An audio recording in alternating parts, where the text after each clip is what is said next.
mesa de las ingenierías históricas y el patrimonio industrial.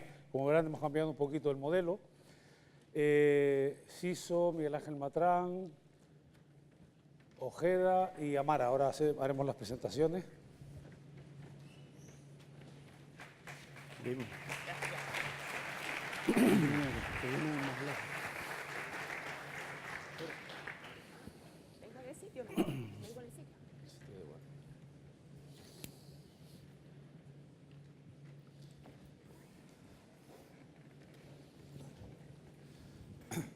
Bueno, esta mesa, sinceramente, me la apliqué, la pedí, la solicité, porque me encantan las ingenierías históricas, me encanta el patrimonio industrial. Hace tiempo que vengo pensando en la revista que han recibido hoy, que es muy variada. Hace mucho tiempo que tengo ganas de hacer una monotemática sobre esta cuestión, porque yo creo que es muy, muy importante. Y estas personas que están hoy aquí, créanme, pasarán a la historia algún día. Tienen que pasar, porque el trabajo que hacen de preservar, de cuidar, de educar, para mí no tiene precio.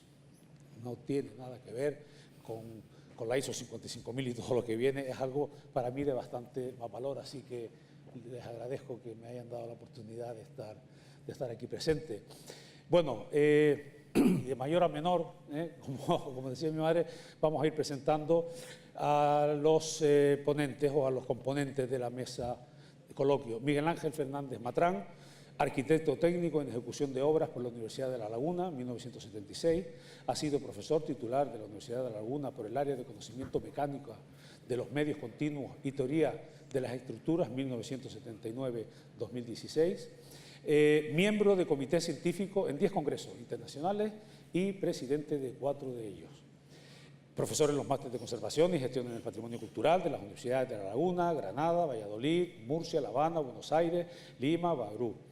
Ha dictado cursos, conferencias y seminarios en Italia, Portugal, Perú, Argentina, Cuba, Brasil, Paraguay, Bolivia, Venezuela, Uruguay, Grecia, Suecia y Marruecos. Premio a la trayectoria profesional otorgado por el SICOP. El SICOP es el Centro Internacional de Conservación del Patrimonio de Argentina, el COAT de La Palma, la Universidad de Florencia y la Oficina del Historiador de la Ciudad de La Habana. Coordinador del gestor de Patrimonio Cultural de la Fundación SICOP, miembro de la red de expertos en Patrimonio Cultural y Natural del CEI, que es el Campus de Excelencia Internacional en Patrimonio Cultural y Natural de las Universidades de Cádiz, Jaén, Málaga, Granada y Sevilla. Actualmente es director general de la Fundación Centro Internacional para la Conservación del Patrimonio, SICOP, presidente de SICOP en España, presidente honorario de la Federación Internacional SICOP y presidente del Colegio Oficial de Aparejadores y Arquitectos Técnicos e Ingenieros de Edificación de Santa Cruz de Tenerife. Su temática, y van a tener aproximadamente 5 minutos cada uno de ustedes para hacerla, y luego procederé a hacerle una serie de preguntas a cada uno de ustedes. La temática de Miguel Ángel Fernández Matrán es el patrimonio industrial y su contribución al desarrollo local. Cuando quiera, Miguel Ángel. Gracias Luis, y gracias a la invitación de TVT para que justifica mi presencia aquí. Nos van a dar 5 minutos a cada uno, pero para hablar del patrimonio industrial en Canarias bastaría 1 minuto, no hacían falta 5. Yo he añadido a lo que quería decir, a lo que quería trasladarles, toda una serie de notas sobre lo que he escuchado esta mañana, sobre el mantenimiento. Y realmente en lo que es la situación actual de lo que es el patrimonio cultural en general, en donde está incluido el patrimonio industrial, el concepto de mantenimiento entra de lleno, pero entrar de lleno en este concepto profesionalmente supone toda una serie de retos que se han dicho aquí. El concepto de lo global dentro del proceso de mantenimiento y conservación, ya han visto ustedes todos los campos que abarca y todo lo que hay que tener en cuenta, pero si encima estamos hablando de un patrimonio cultural como puede ser el patrimonio industrial, los problemas son mucho mayores, porque son los que se acaban de mencionar en todo lo que es el mantenimiento y la conservación, pero aparte el conocimiento del objeto industrial, arquitectónico, edificación, de espacios naturales que comprenda ese patrimonio industrial. Luego aquí se añade un factor añadido al conocimiento del que habéis estado continuamente hablando esta mañana. Históricamente, los monumentos han estado constantemente amparados por su entorno social e institucional inmediato, ¿no? En el caso de los cabildos, las catedrales, las parroquias, en el caso de las iglesias, y los ciudadanos en general en todo tipo de entorno patrimonial inmediato. La conservación, así entendida, ha sido destinada a pura continuidad de los inmuebles. La estabilidad y la pervivencia de los monumentos se entendían solo como una consecuencia de su perdurabilidad, cuánto perduraban los materiales con los que estaban construidos. En definitiva, la situación actual, y sobre todo en Canarias, es que el concepto de patrimonio industrial que abarque a esos elementos de nuestro patrimonio industrial no se miran como antes respecto al objeto en sí y nada más. Ahora cuenta el objeto, el espacio en donde están esos objetos y la gente en torno, alrededor de esos objetos. Todo eso lo combinan ustedes con actividades turísticas y les puede salir un cóctel molotov bastante importante. En los estudios que nosotros hemos desarrollado en el caso de Canarias, se ha comprobado que el deterioro, el abandono y sobre todo la ignorancia pesan sobre el patrimonio industrial. Y se prolonga en el tiempo bajo la modalidad no de la agresión, sino de la omisión generalizada en el cuidado de los bienes patrimoniales que abarca el patrimonio industrial y que afecta a todas las administraciones. Y acabo con un ejemplo, porque esto daría para muchísimo.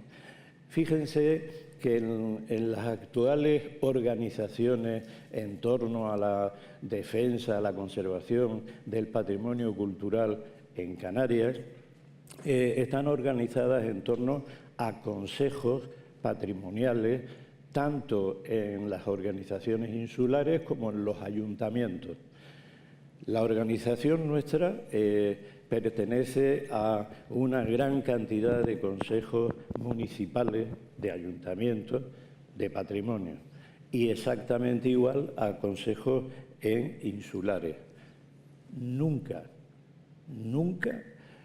se han tratado problemas que afecten al patrimonio industrial. Fundamentalmente sí a elementos que tienen que ver con etnografía, pero al patrimonio industrial, que es de una riqueza inmensa en todo el archipiélago, parece que es el hermano menor del patrimonio, ¿no? Ese es el principal problema, digamos que el principal desorden para poder situarlo. Muy bien. El siguiente componente de la mesa, Francisco Suárez Moreno, más conocido como Ciso, es cronista oficial del municipio de la aldea de San Nicolás, y yo me atrevo a decir además que yo creo que es el padre o el referente de todos los cronistas oficiales de la isla, si me lo permiten. Ha escrito unos 30 libros y más de 150 ensayos en revistas especializadas sobre historia, patrimonio cultural de Canarias, arqueología industrial y didáctica. También ha desarrollado facetas periodísticas, artísticas, pintura, dibujo, fotografía y diseño y ponencias en cursos y congresos de carácter nacional e internacional en temas relacionados con sus especialidades. Ha estado vinculado a la enseñanza pública desde 1967 como maestro de adultos, primaria y secundaria hasta su jubilación en el año 2009. Como profesor de Geografía e Historia del Instituto de Educación Secundaria de la Aldea. En este campo profesional docente ha diseñado y trabajado en diversos proyectos oficiales de innovación pedagógica y audiovisual y de coordinación docente. En cuanto a su faceta investigadora y difusora del patrimonio industrial, destacan entre otros libros Ingeniería, Historia, Cabildo de Gran Canaria, 1994, Arqueología Industrial en Canarias, 1998, y Guía del Patrimonio Etnográfico de Gran Canaria, Cabildo de Gran Canaria, 2005. Además, cuenta con una decena de artículos y ensayos para enciclopedias y revistas de divulgación científica, tanto de Canarias como fuera de las islas. Ha sido colaborador de la Asociación de Arqueología Industrial INCUNA, en Gijón, y de The International Committee for the Conservation of the Industrial Heritage, TICHI, Comisión Internacional encargada de estudiar, conservar, inventariar, defender y difundir el patrimonio industrial. Su temática, visión general del desarrollo histórico de la tecnología industrial canaria en torno a la industria fabril. Pues buenas tardes ya a todos y a todas. Como docente le voy a dar un barniz pedagógico a mi intervención sencillita, a un nivel de secundaria que lo agradecen sobre todo los mayores, sobre este tema del desarrollo tecnológico industrial en Canarias. ¿Hay desarrollo tecnológico industrial en Canarias? Pregunto para los más jóvenes. Pues sí, tenemos una historia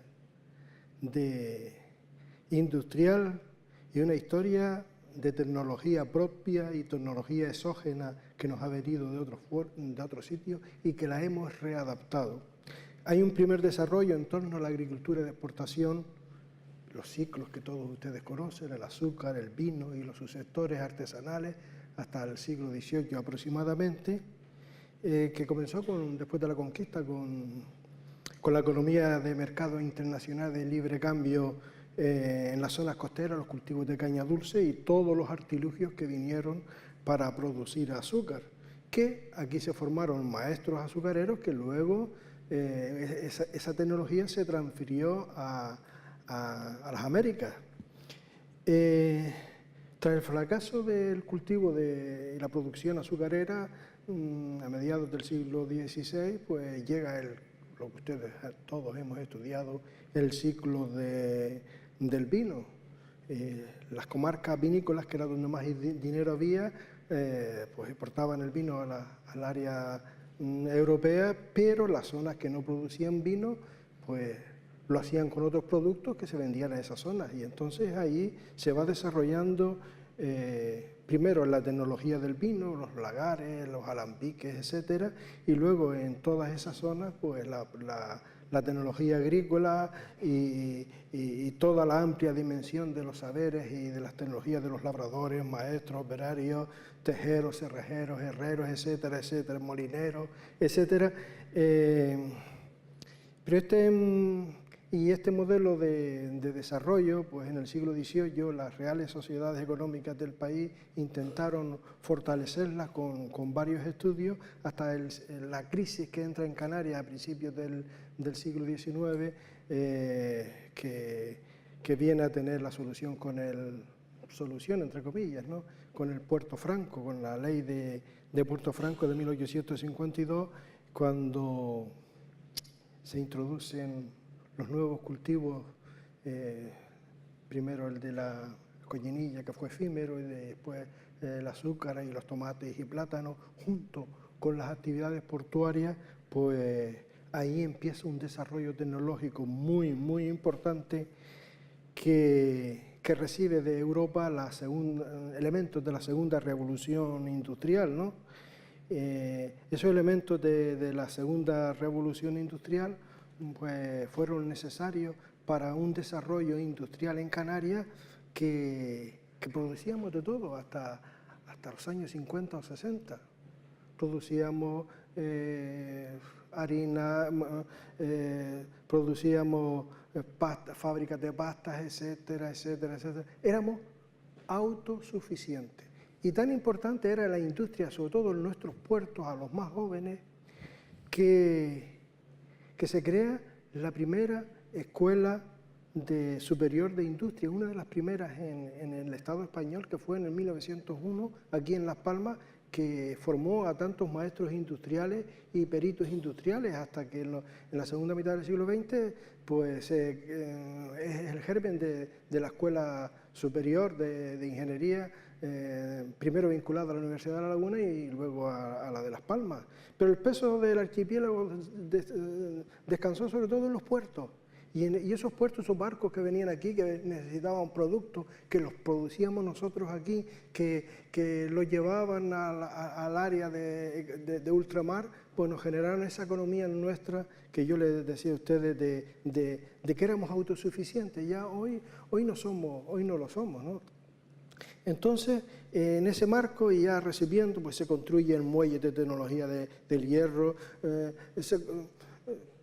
se instalan centrales eléctricas, primero movidas por agua y luego por vapor, mejoran los servicios telegráficos. Esto es para un libro, la historia de la tecnología en Canarias. Pero lo más importante es esa industria alimentaria que necesitó tantas tecnologías, fábricas de helado, de harinas, de turrones, de cerveza, etcétera, etcétera. La fábrica de gas de Santa Cruz de Tenerife, la refinería de petróleo de Santa Cruz de Tenerife, todo eso, pues para la gente joven no es necesario que sepan que tenemos esa parte de la historia y en ese contexto de los tomates y plátanos, que era lo que generaban la riqueza, se desarrolló la tecnología hidráulica, que eso es un mundo inmenso de los tantos molinos, motores, bombas que vinieron aquí a Canarias y que el señor Ojeda pues, lo conoce todo eso a la perfección, que marca un hito importante en la tecnología canaria. Amara les va a hablar de esas fábricas históricas nuestras, fábricas de gas, como les dije antes, fábricas de zapatos, la fábrica de zapatos de Horta en Santa Cruz de Tenerife, o la de fábrica de zapatos en Agaete, de los Armas, por poner un ejemplo, la cervecería de la Salud, etcétera, etcétera. Yo recuerdo de la aldea que venía a Las Palmas en los años 60 con mi padre, era comerciante y entraba en la fábrica, la famosa fábrica de Luis Correa Medina, que fabricaban galletas y pastas, que era una fábrica tremenda con maquinarias y todo, que a mí pequeño pues me impresionaba. Hoy no tenemos nada, hoy no somos suficientes. En esa historia de la tecnología, que es dedicada a los más jóvenes, pues están los restos que quedan en el patrimonio industrial, del que habló el señor Matrán antes, que él no se acuerda de mí, no se puede acordar de mí, porque hace casi 30 años en el SICOP me llamaron para dar una charla de arqueología industrial, Clavijo, no sé. Sí. ¿Se acuerda? No me acordaba, No se acordaba. Pues nada. Muy bien, gracias, Iso. A continuación, Fernando Ojeda Pérez, ingeniero industrial por la Universidad Politécnica de Canarias, máster en gestión de empresas agroalimentarias por la Universidad de Las Palmas de Gran Canaria y técnico superior en prevención de riesgos laborales. Desarrolla en la actualidad su labor profesional en la empresa Juliano Bonní, una empresa muy conocida aquí, Bonní Gómez S.L., como responsable de parques eólicos, desalación, a la par que director técnico de Talleres Los Clavos S.L., dedicados al mantenimiento y reparación de maquinaria. Conferenciante de la Fundación Agustín de Bethencourt durante varios años y de la Fundación Nueva Cultura del Agua. Lector empedernido, articulista de medios digitales y aficionado a la arqueología industrial. Otra de sus grandes pasiones es coleccionar etiquetas de botellas de agua de todo el mundo. Curioso. Y postales antiguas de barcos y aviones. Actualmente es presidente del comité organizador de la Feria Internacional de Canagua y Energía, vicepresidente de la Asociación de Empresarios de Actividades Hidráulicas y también de la Asociación Eólica Canaria AEOLICAN, vocal de la Comunidad de Regantes del Norte de Gran Canaria, vocal de la Junta de Gobierno del Consejo Insular de Aguas, presidente de la Asociación El Bloque para Estudio, Protección y Difusión de la Arqueología Hidráulica, directivo del Ciclo Cultural de Telde y miembro del colectivo Tildet dedicado a la cultura tradicional, la etnografía, la fotografía histórica y la recuperación de la memoria colectiva. Su temática, patrimonio industrial en desalación y eólico. Cuando quiera. Buenas tardes. Voy a retomar el hilo en desalación. Nuestro amigo Siso hablaba de los puertos francos de 1852. Las primeras desaladoras de Canarias vienen en barco.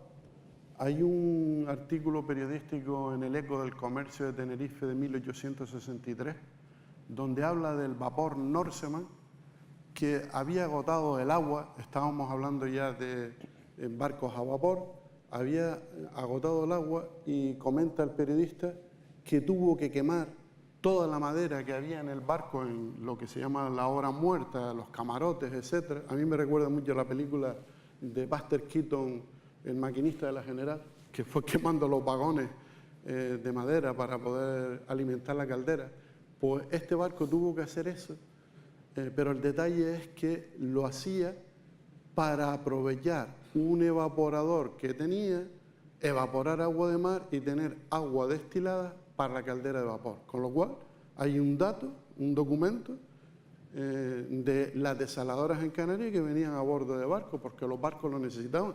La estación carbonera, luego convertida en estación de fueloil en el primer tercio del siglo pasado, del siglo XX, pero a finales del siglo XIX, le estaba hablando de 1863, aquí se hacía acopio de carbón, tanto en Tenerife como en Gran Canaria, porque los barcos, venían barcos carboneros nada más que a dejar carbón, desde Europa, desde Inglaterra sobre todo, y desde aquí, esto como estación de servicio carbonera, los barcos que iban a Sudáfrica, colonias de Alemania y Inglaterra, etcétera, Francia, Bélgica, pues hacían acopio aquí, venían con el carbón necesario hasta aquí.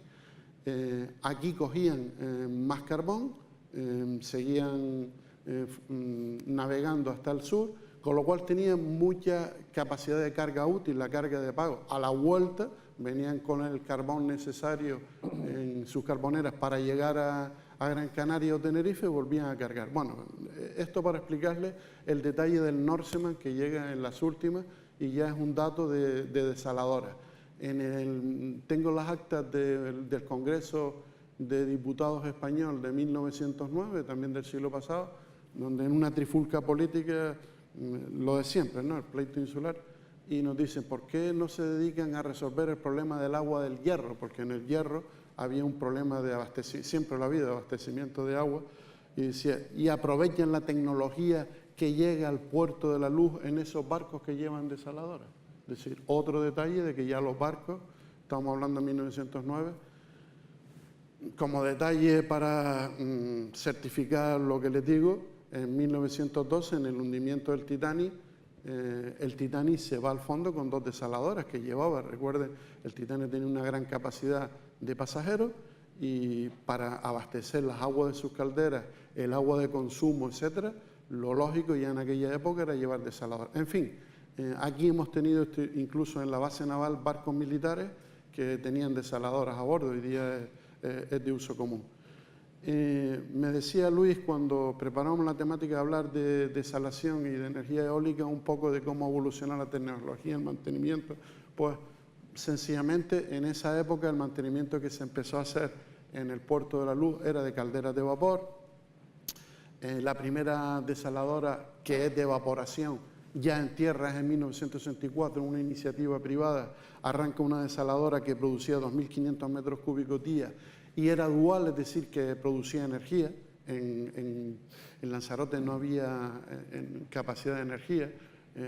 Algunos recordamos un buque de guerra que se compró y se adaptó con su central eléctrica que estuvo muchos años atracado en Santa Cruz de Tenerife y daba energía a la ciudad de Tenerife, porque antes nombró Siso en Tenerife el desarrollo eléctrico fue primero por gas, no eléctrico, aunque hubieron, por ejemplo, a La Laguna se adelantó y La Orotava se adelantó a Santa Cruz de Tenerife en el alumbrado público. En definitiva, ese barco de guerra pues ya estaba desmilitarizado, era de la Segunda Guerra Mundial, pues tenía una central eléctrica que daba luz a Santa Cruz de Tenerife, era Nuestra Señora de la Luz. Luego lo llevaron a Lanzarote también como central eléctrica. todo a base de calderas de vapor a partir del año 64.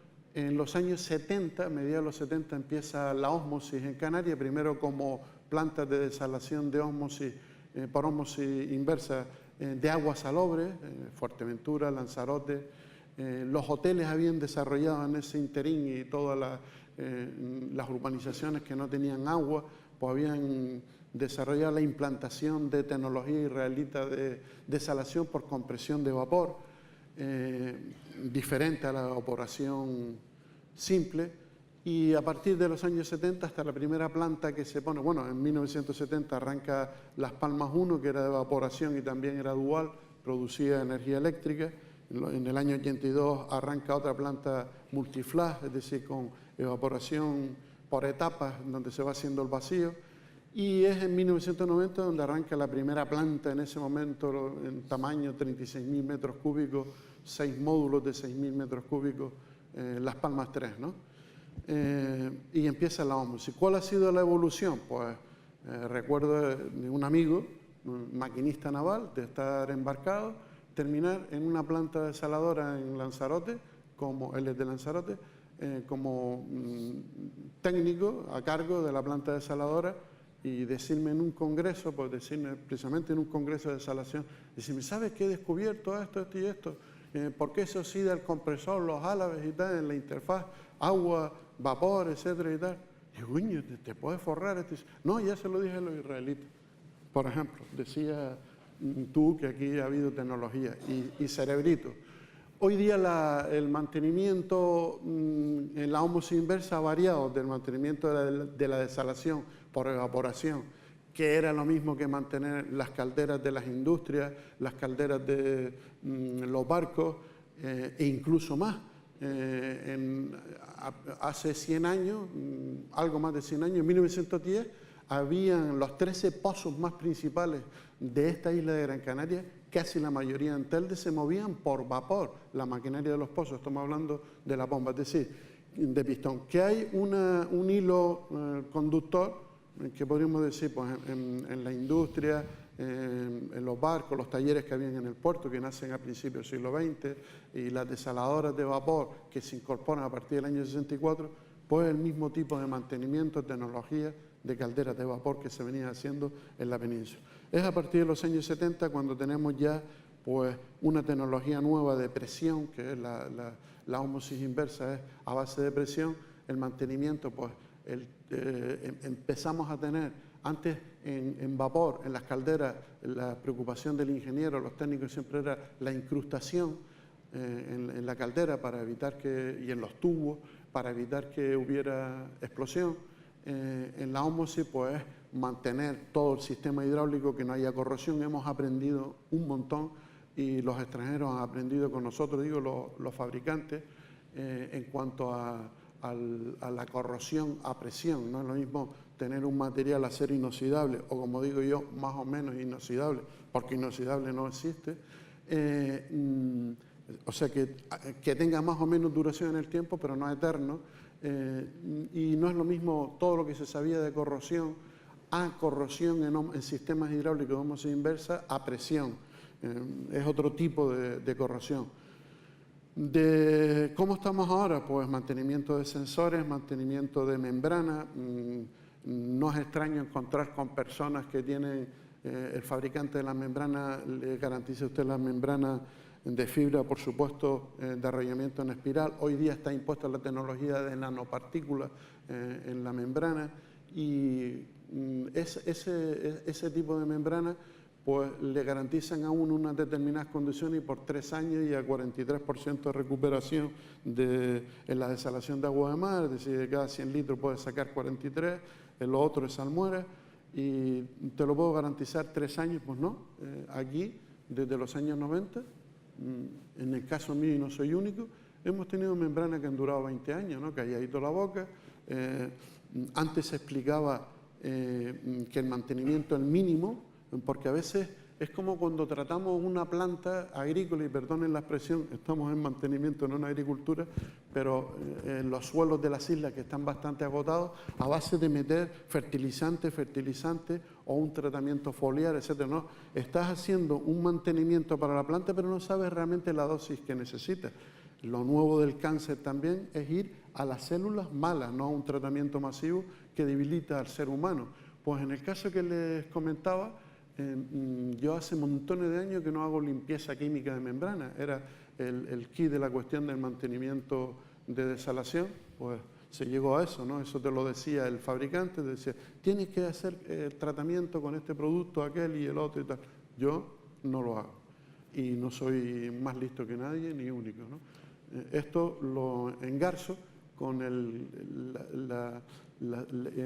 por Sky la ponencia donde decía el mantenimiento, el mínimo, el adecuado, tienes que saber cuál es el adecuado, pero el mínimo, ¿no? En cuanto a eólica, para pasar muy rápidamente por eólica, pues bueno, CISO tiene unos trabajos fabulosos y esto Amara también sobre los multipalas, los aerogeneradores de toda la vida, la Airmotor Chicago que decimos, etcétera. Algunas personas las he visto con la revista número 11 de La generosidad de Luis, pues ahí tengo un artículo, se ilustra, me ahorro todo eso, pero los multipalas propios de poco viento, pero bastante constante, pues también se le hacía un mantenimiento. Y ahí pongo incluso en un presupuesto de un ingeniero en Barcelona, donde el dinero que le dedicaba a mantenimiento, ¿no?, para un empresario en Canarias. Ha variado mucho, por supuesto, la energía eólica, y hoy día los últimos que tenemos, los últimos aerogeneradores son de anillo rozante, no de caja multiplicadora. Los que yo opero son de caja multiplicadora. Los de caja multiplicadora, yo las multiplicadoras las he reparado en talleres del puerto. Es decir, tenemos tecnología y sapiencia, por supuesto, las piezas de repuesto tenemos que comprarlas fuera, etc. El mantenimiento de los de anillo rozante, los más modernos que hay aquí, pues también se hace aquí. También si el problema es un generador, pues también se mantiene aquí, se lleva a talleres del puerto, y siempre hablo del puerto porque el puerto es la masa crítica con respecto a los barcos, plataformas petrolíferas, etcétera, que se implanta, y hay un taller con una tecnología además de bastante longitud en el tiempo, al que podemos acudir. Por último, ahora pues se está hablando se llevaba hablando mucho tiempo, luego los chinos compraron la empresa alemana, había una empresa en la península, y de imanes permanentes, y en eso estamos, el futuro. Yo creo que con esto. Perfecto. Sí, Fernando, muchas gracias. Bueno, y pasamos a la última componente, Amara Florido Castro. Por cierto, una observación, los cuatro han escrito en esta revista que ustedes recibieron artículos relacionados con este conocimiento que tienen. Amara Florido Castro es licenciada en Historia del Arte por la Universidad de Salamanca, es doctora en Historia del Arte por la Universidad de Las Palmas de Gran Canaria, máster en Museología y Museos, Universidad de Alcalá de Henares. Se ha dedicado en los últimos años al estudio y divulgación del patrimonio industrial de las islas, habiendo participado en diversos congresos a nivel nacional e internacional sobre esta materia. Entre sus publicaciones destacan panaderías, molinerías y otras industrias derivadas en Las Palmas de Gran Canaria durante la restauración y arqueología industrial de Las Palmas de Gran Canaria, durante la restauración 1869-1931, Patrimonio Histórico Industrial de Gran Canaria y Patrimonio Histórico Industrial de Fuerteventura. Comisaria de 2 exposiciones sobre arqueología industrial en las 2 islas capitalinas, organizadas por los Colegios Oficiales de Ingenieros Industriales de ambas provincias. Desde el año 2009 acomete para la Dirección General de Cooperación y Patrimonio Cultural del Gobierno de Canarias los inventarios del patrimonio histórico industrial de Canarias. Habiendo concluido los de Gran Canaria y Fuerteventura en estos momentos, en la actualidad está finalizando el de la isla de Tenerife. Es comisaria de la exposición Fábrica de Recuerdos, Memoria de la Industria en Canarias, organizada por la Dirección General del Patrimonio Cultural del Gobierno de Canarias y que se celebra en el Centro de Arte La Regenta desde el 15 de febrero y hasta el 6 de abril. Su temática sobre los inventarios del patrimonio industrial. Amara. Buenas tardes a todos. Gracias, Luis, primero por haberme invitado a esta mesa redonda con colegas, ¿no?, relacionados con el mismo tema. Bueno, mi vinculación con los temas relacionados con antiguas industrias, con el patrimonio industrial, data ya del año 90, ya tiene una edad, pero sobre todo ya de manera más intensa desde hace unos 10 años, cuando presento para a la Dirección de Patrimonio Cultural del Gobierno de Canarias una propuesta para hacer los inventarios del patrimonio histórico e industrial de las islas. El patrimonio industrial es quizás uno de los grandes desconocidos del patrimonio histórico y del patrimonio cultural, porque yo a veces lo llamo el Benjamín de los patrimonios históricos, porque en realidad está formado por una serie de elementos, tanto edificios, fábricas, talleres, maquinarias, artilugios diversos, que, bueno, que se han estado utilizando hasta hace relativamente poco tiempo. Quizás este es uno de los principales motivos, porque se aleja un poco de lo que es el concepto que tenemos tradicionalmente de patrimonio, el hecho de que muchas personas, pues la sociedad en general, no lo considere como parte de nuestra historia y, por lo tanto, merecedora de ser reconocida como parte del patrimonio cultural de las islas.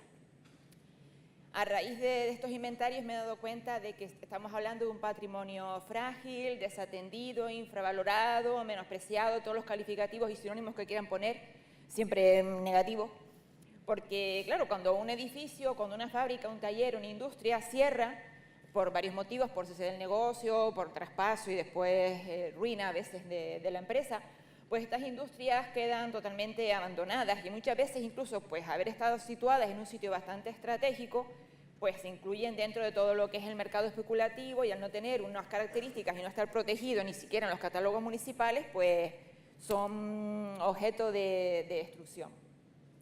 Y por otro lado también el patrimonio mueble, quizás es uno de los grandes también desconocidos porque lo que son las máquinas, herramientas, motores, pues son un patrimonio bastante frágil, sobre todo porque desde que quedan obsoletos, pues en un principio son arrinconados en el taller, en la panadería, en la zapatería, en cualquier fábrica, pero después por temas de espacio, que evidentemente eso estorba, o a veces incluso por traspaso de las industrias o por cierre, pues se llama el chatarrero de turno y por desgracia desaparece.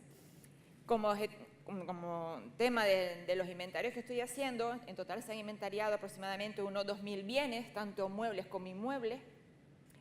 Son patrimonios con indudables potencialidad, sobre todo a nivel histórica, industrial, turística. El tema del turismo industrial es un tema aparte que quizás aquí en Canarias no hemos tenido la atención que en realidad merece. Ahí tenemos la azucarera de San Juan en Tele, que tiene todo el equipamiento mecánico y es totalmente abandonado por parte del ayuntamiento. La noria de Ginamar, que aparece más en noticias, en sucesos, en vez de estar en la parte de cultura.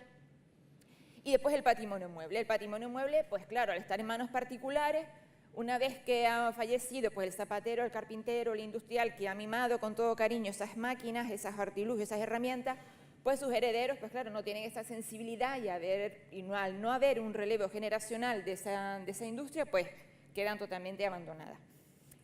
La exposición, que les invito a todos a acudir, si todavía no han ido, se encuentra en La Regenta, expuesta desde el 15 de febrero hasta el próximo 6 de abril, así que todavía tienen tiempo para acudir. El objetivo que plantea la Dirección de Patrimonio en esta exposición es visibilizar algunos de los elementos más singulares del patrimonio industrial, que además, y en estos días, pues la verdad es que estoy muy feliz porque por fin se ha incluido con la modificación parcial de la Ley de Patrimonio Histórico, ahora la Ley de Patrimonio Cultural de Canarias, se ha incluido el patrimonio industrial como figura nueva de protección, junto con el patrimonio etnográfico, el arquitectónico, el artístico, el documental, etc. O sea que a partir de ahora el patrimonio industrial tiene un digno poder y reconocimiento de ser reconocido como parte del patrimonio histórico y por lo tanto para ser protegido y valorado. Y como les digo, en esta exposición se intenta pues exponer algunos de los elementos más singulares de nuestro patrimonio industrial. Está estructurada en 5 secciones, destacando la parte de abajo, donde aparece todo lo que son los elementos relacionados con la industria agroalimentaria, y en la parte superior, pues la industria de la energía, de buena tinta, que está dedicada a los talleres tipográficos, talleres arrinconados, oficios olvidados, dedicados a las carpinterías, herrerías, canterías, zapatería. También dedicamos un artículo especial, una parte especial al mundo de las artes cinematográficas, ¿no? y de las comunicaciones. Pues bueno, únicamente agradecer a Luis pues, el haber participado en esta mesa. Esperemos que el patrimonio industrial, ya no solamente a raíz de incluirlo dentro de la Ley de Patrimonio Histórico, sino a raíz de esta exposición y de las publicaciones, y tanto, sobre todo por parte de CISO, que se han realizado sobre el patrimonio industrial, pues tengamos un poco una visión mucho más amplia y que el patrimonio industrial no sea el patito feo del patrimonio histórico, sino que sea la Cenicienta y un patrimonio pues, que sea valorado y reconocido y sobre todo como homenaje también a los antiguos industriales de Canarias que consiguieron pues, sacar adelante con bastante esfuerzo todos sus talleres, sus industrias, sus pozos, sus galerías y sus fábricas. Esto es todo. Muy bien, muchas gracias, Amara. Bueno, tengo que comunicar, vamos un poquito más de tiempo y me gustaría respetar en la medida de lo posible el mismo. Entonces, teníamos 2 preguntas previstas para cada ponente. Va a tener que ser una. Por favor, tomarse no más de 2 minutos para responder y la eligen ustedes. Yo las leo y ustedes dicen cuál prefieren contestar. En el caso de Miguel Ángel Fernández Matrán, ¿sirve para algo la reconstrucción del pasado o situación del patrimonio industrial en Canarias? Sé que soy muy injusto dando 2 minutos, pero tenemos el tiempo. Por supuesto. Todo se concentra actualmente, por lo que acaba de decir Amara, además, es en el conocimiento. La solución está en el conocimiento del patrimonio industrial. Y el adquirir conocimiento es justo lo que falta de transmitir desde las universidades, desde los colegios, de abajo arriba. Es decir, el tener toda una serie de leyes que protejan el patrimonio industrial sin que la gente sepa cuál es su patrimonio, pues no es que tenga mucho sentido, es que tiene menos eficacia. Es decir, las cuestiones eficaces en torno al mantenimiento y a la conservación está en que la gente valore su patrimonio y para que lo valore lo tiene que conocer. En definitiva, la misión fundamental está en trasladar el conocimiento a todos los niveles, desde los niveles de la enseñanza general básica hasta la propia universidad. En la universidad, en nuestras escuelas de arquitectura y de ingeniería, introducir el patrimonio industrial es fundamental. Es fundamental y en cambio lo conocen después de, o en un máster, o en un curso de especialización, pero no en la formación integral de un ingeniero o de un arquitecto. Totalmente de acuerdo, es la misma guerra que tenemos con el mantenimiento, que se deben de implementar desde esos momentos. Francisco Suárez Moreno, CISO, él solo tenía previsto que le hiciéramos una. Por lo tanto, ¿cuál fue su primer libro sobre arqueología industrial? Bueno, el primer libro fue Ingenierías Históricas que tenía de la aldea, que no es un trabajo localista, sino que es muy amplio y hago un resumen previo en cada capítulo de distintos temas de patrimonio industrial de esa zona, pues hago un resumen en general de Canarias. Ese es el libro, que es un libro bastante amplio. Y luego el otro libro, el de Arqueología Industrial en Canarias, pues es un manual donde en aquel momento intenté explicar conceptos de patrimonio industrial, la técnica de la arqueología industrial y la historia de la técnica en Canarias, que fue yo antes un poco apresurado, les dije. Y una última parte, un aspecto muy importante en Canarias, que es la tecnología y el patrimonio pues hidráulico, que eso da para una tesis doctoral y para muchos libros sobre el trabajo, la tecnología en minas, en galerías, en pozos, en estanques, en presas y en artilugios que se importaron desde el área, sobre todo de Inglaterra, para succionar y elevar el agua. Motores, molinos de estos, los molinos americanos que antes nombró Ojeda. Y, que es importante, y cierro, la tecnología que se desarrolla, tecnología propia que se desarrolla en Canarias en torno a motores, molinos, minas y en sistemas de elevación del agua, porque hay incluso, que lo tengo en el librito este, que más bien es un manual de arqueología industrial, patentes de invención en Madrid, que son de maestros y ingenieros canarios, sobre todo para elevar el agua. porque era fundamental. Con los tomates y plátanos queríamos más agua, y casi todas, por lo menos en las islas orientales, se necesitaban de los pozos y en las occidentales perforando la galería. Y acabo, y es importante, que en la calle de Triana y en la calle de Travieso, que es perpendicular a Triana, habían 2 talleres de fundición, los hermanos Enrique Sánchez y Fleita, que fabricaron molinos, los molinos canarios, fundían bombas de succión, bombas de pistón y intensos artilugios de todo tipo y reparaciones que también en Telde las había.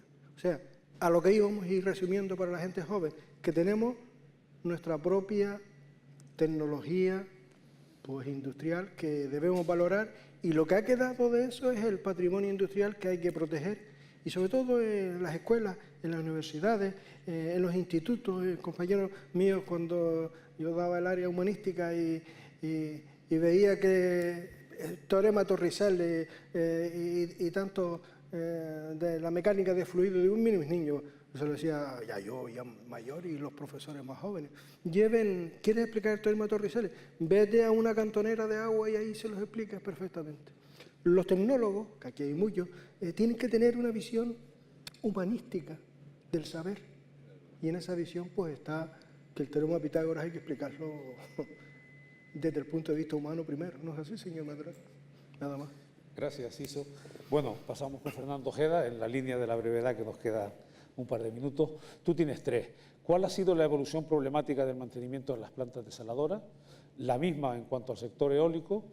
O, si quiere dar una pincelada un tanto histórica, sabemos que a usted le gusta la aviación. ¿Podría comentar alguna peculiaridad sobre los aviones antiguos de Gando?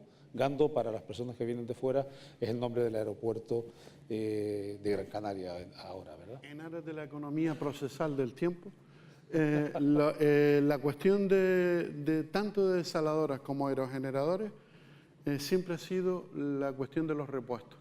Siso incidió en Enrique Sánchez e hijos. El hijo era ingeniero industrial, terminó la carrera en 1924.